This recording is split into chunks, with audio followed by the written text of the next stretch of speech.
Un saluto ai nostri amici telespettatori. Oggi è il nostro gradito ospite Guido De Michelis, che è vicepresidente dell'Associazione Alzheimer di Udine. E Guido oggi è qui, intanto buongiorno, grazie per Buongiorno. essere qui. Guido è nei nostri studi per parlarci di una iniziativa, di una delle tante iniziative dell'Associazione Alzheimer, anche per capire effettivamente quanto sia diffusa la problematica nella nostra regione, per avere una sorta di vademecum, una guida alla quale, cioè una guida da consultare per sapere che possibilità ci sono sul territorio, che cosa si può fare. Dico bene, avete fatto questo grande lavoro, questa grande ricerca sul territorio? Sì, intanto grazie per l'ospitalità, ovviamente è sempre un piacere poter affrontare questi temi che ricordo qualche anno fa mettevano molto timore, oggi invece parlare delle cure, parlare dell'Alzheimer è un problema che evidentemente sta ampliando la sua presenza sul territorio e quindi è un tema molto sentito, molto importante. È vero, come Associazione Alzheimer Udine, assieme alle altre 6 del territorio della nostra regione, abbiamo dato vita e abbiamo completato questo progetto,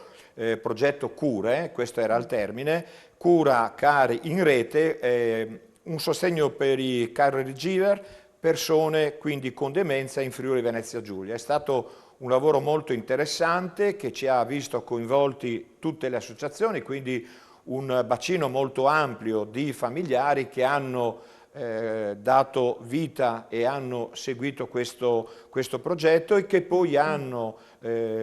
potuto completare la ricerca su questo test che era stato programmato e diciamo che i dati sono stati davvero molto interessanti e dobbiamo dire che in questi ormai quasi 25 anni di storia che mi vedono anche in prima fila e coinvolto come sempre nel ruolo di vicepresidente, devo dire che abbiamo fatto grandi passi in avanti. Questo ultimo progetto che è stato presentato qualche settimana fa a Palmanova è un risultato molto importante. Prima ecco, perché va... Vediamo quali sono gli elementi, no? Beh, Perché intanto è la storia, perché ecco, gli intanto c'è la elementi parte... importanti sono che evidentemente c'è la necessità sempre più ormai marcata di un vero sostegno da parte della Regione per quanto riguarda, e io qui sotto ho il fascicolo, il documento che poi è stato ovviamente stampato con tutte le varie correzioni dove si parla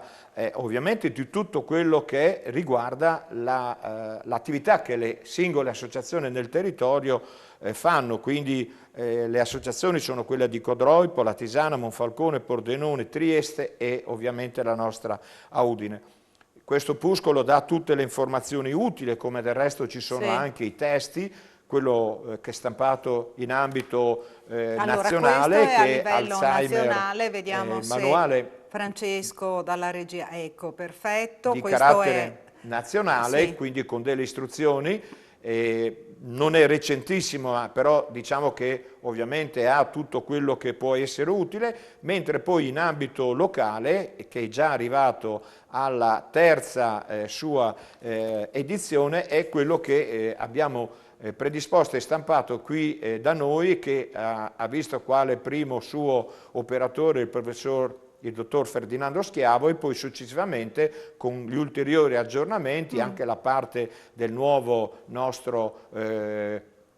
collega ma tecnico ovviamente, neurologo anche lui, col dottor Jacopo Cancelli, ma anche con la parte legale, con la parte ovviamente di tutto quello che è il sostegno che viene offerto. I numeri sono purtroppo in continuo aumento, sono ormai allarmanti. Questi dati oggi sono in possesso della Regione e noi ci auguriamo che ovviamente con lo slogan al vostro fianco la Regione lo sia in realtà non solo al fianco nostro come associazione dei familiari che sono l'anello debole, ma che sia a fianco effettivamente, perché fino a questo momento le leggi nazionali hanno portato qualche interessante aggiornamento, ma a livello regionale c'è ancora parecchio da fare e noi siamo tutte e 7 le associazioni impegnate affinché la terza commissione e la Regione quanto prima promulghi dei regolamenti o una legge ad hoc proprio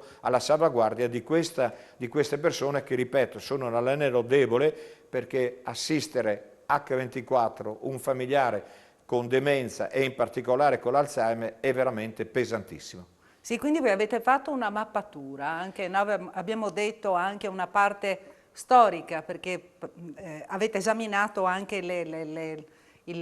l'incidenza per quanto riguarda le famiglie, anche per avere un'idea effettiva di quella che è la realtà del territorio e le difficoltà appunto delle famiglie stesse.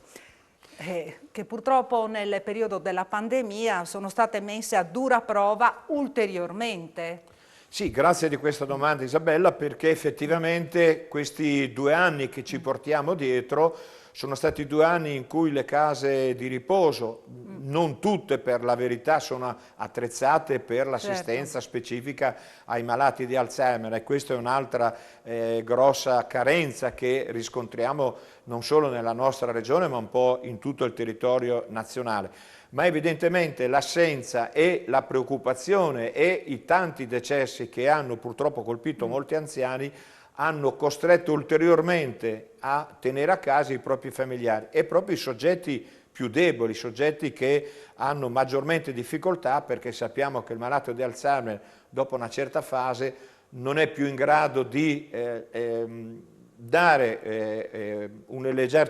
cioè far capire effettivamente qual è il suo stato d'animo, perché ovviamente si perde, quindi non è più in grado ovviamente di denunciare quelle che sono le sue difficoltà, quindi la cosa migliore è l'assistenza domiciliare, quindi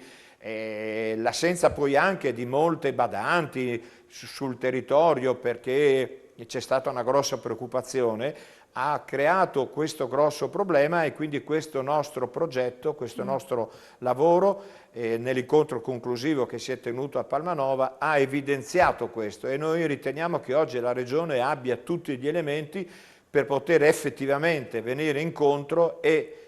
una volta per tutte affrontare a viso aperto la tematica dell'assistenza domiciliare, perché abbiamo ritenuto, ma non solo come Alzheimer, come tante altre associazioni che operano sul territorio, che l'assistenza domiciliare sia veramente oggi la cosa pregnante. Nulla contro ovviamente le case di riposo, che sono fondamentali e che diventeranno nel momento conclusivo, purtroppo nella fase della vita anche dei nostri familiari, dei nostri malati, parlo in generale ovviamente di quelli con demenza e in particolare con l'Alzheimer, che quando non avranno più la necessità, perché ovviamente la persona va via via spegnendosi nel tempo, anche questo possa trovare un sostegno. Quindi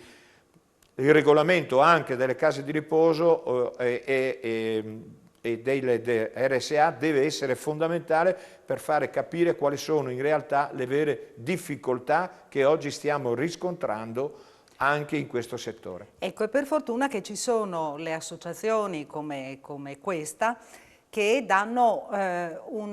se non altro un sostegno morale alle famiglie, ai caregiver, perché c'è questa possibilità di confrontarsi, no?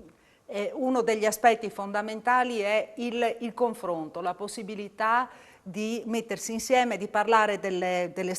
di problematiche analoghe e vedere anche come cercare di risolverle anche da soli, no? Sì, questo è verissimo. Prima con la pandemia non si poteva, adesso No, che c'è una maggiore apertura potete ricominciare con questi... Diciamo che comunque la cosa più importante è stato trovare le 7 associazioni che operano sul territorio, lavorare in equipe, lavorare in rete, perché questo è fondamentale. Non abbiamo ovviamente mai fra di noi fatto dei confronti, non ci siamo mai, se vogliamo usare un termine, rubati i clienti, i soci, i familiari, perché fondamentalmente era importante. E quindi questo opuscolo tra i vari temi dice come e dove trovarci, e quindi quelle che sono le sedi, tutte quelle che sono le informazioni utili che si possono trovare, e ovviamente ognuna nella sua specificità è dotata di un centro diurno, è dotata di un tecnico, di una segreteria, quindi stiamo cercando ovviamente tutti nel limite delle difficoltà sollievo, no? di portare il sollievo, e quindi anche il progetto per esempio che vede Udine in prima fila con camminamenti, ecco, Sì. non è orientato specificatamente per i malati, per le demenze, ma serve progressivamente per uno stile di vita sano, e quindi con la legge anche regionale che vuole tutelare l'anzianità. Quindi ecco questo progetto molto più ampio che continuiamo a battere i pugni sul tavolo, perché vorremmo che dalla carta potesse passare in realtà anche dal punto di vista pratico. Quindi la nostra regione è in prima fila. Tutto questo nella speranza e nell'attesa che venga trovata una terapia definitiva, perché Diciamo, adesso ci sono delle terapie che magari rallentano un po', che aiutano esatto. in questo momento. Però, so che tu su questo campo sì, ovviamente navighi da molto tempo.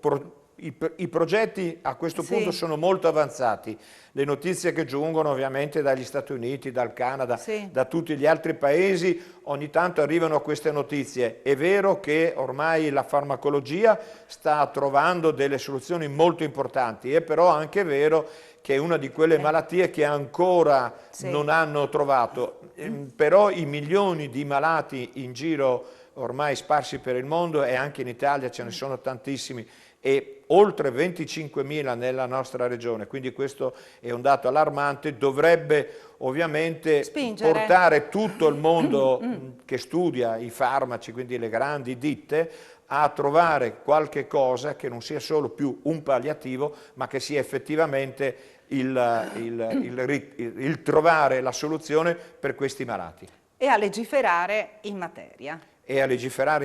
Perché quindi fondamentalmente c'è necessità del sostegno, sostegno, come dicevi, ma anche della parte economica, perché le famiglie in questo momento qua hanno grandi sofferenze e, come continuo a dire, sono l'anello debole di tutto questo meccanismo che è la demenza e che è in particolare la malattia di Alzheimer. Bene, ringraziamo Guido De Michelis per aver partecipato appunto alla nostra trasmissione, ringrazio i nostri amici telespettatori per averci seguito, e noi con la rubrica Family, Salute e Benessere ci vediamo la prossima settimana, martedì e giovedì, sempre alle 13:15. Arrivederci.